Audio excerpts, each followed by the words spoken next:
Guys family ആയിട്ടൊന്ന് Karama vibe കാണാൻ വേണ്ടി പോകണം. കുറേ ദിവസമായി പോകണമെന്ന് വെച്ചിട്ട് ഇതുവരെ പോകാൻ പറ്റില്ല.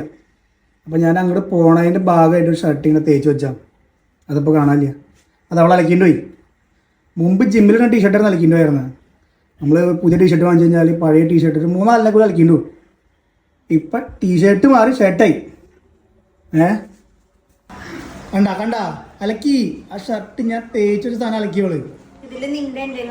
ഗൈസ് ദുബായ് റേഷൻ്റെ ഒരു പവർ നോക്കണേ. നാട്ടിൽ 43 കിലോ വണ്ടി കയറി പോന്നോളാ. എത്ര വെയിറ്റ്? 56 കിലോ. നീ 50 നിർത്തിക്കോടാ. നീ 50 മേലെ പോകുന്നൊരു നഷ്ടം എനിക്കാ. പിന്നെ 4-5 കിലോ കൂടി കൂട്ടിയിട്ട് ഞാൻ നിർത്തിക്കോളാം. എന്തിനു 4-5 കിലോ നിനക്ക്? ഒരു 3-4 ടീഷർട്ടുകൾ ഞാൻ നോട്ടിട്ട്. ടീഷർട്ട് നീ ഈ ഷർട്ട് എടുത്തു ടീഷർട്ട് നീ തൊടാൻ നീ വരണ്ട. ഏതായാലും ഇതിനെ കണ്ടുകൊടുത്തു. പൊന്നു പപ്പയുടെ ഷർട്ട് ഊരാൻ പറഞ്ഞേ. പപ്പയുടെ ഷർട്ട് ഊരാൻ പറഞ്ഞ പൊന്നോ. പപ്പയുടെ ഷർട്ട് ഊരാൻ പറഞ്ഞേ. അവിടെ ഊരാൻ പറഞ്ഞ പപ്പ ഷർട്ട് ഊരാൻ പറയും. പപ്പയ്ക്ക് ഷർട്ടില്ല. സായിപ്പിനെ കാണുമ്പോ കവാത്ത് മറക്കണവൻ. വയസ്സ് ഇതുകൊണ്ടൊക്കെയാണ് ഞാൻ ഒരു പെൺകുച്ചു വേണമെന്ന് പറഞ്ഞത്. ഇത് രണ്ടും കണക്കന്നെ. അമ്മയുടെ പാല് തങ്ങി പോലും രണ്ടും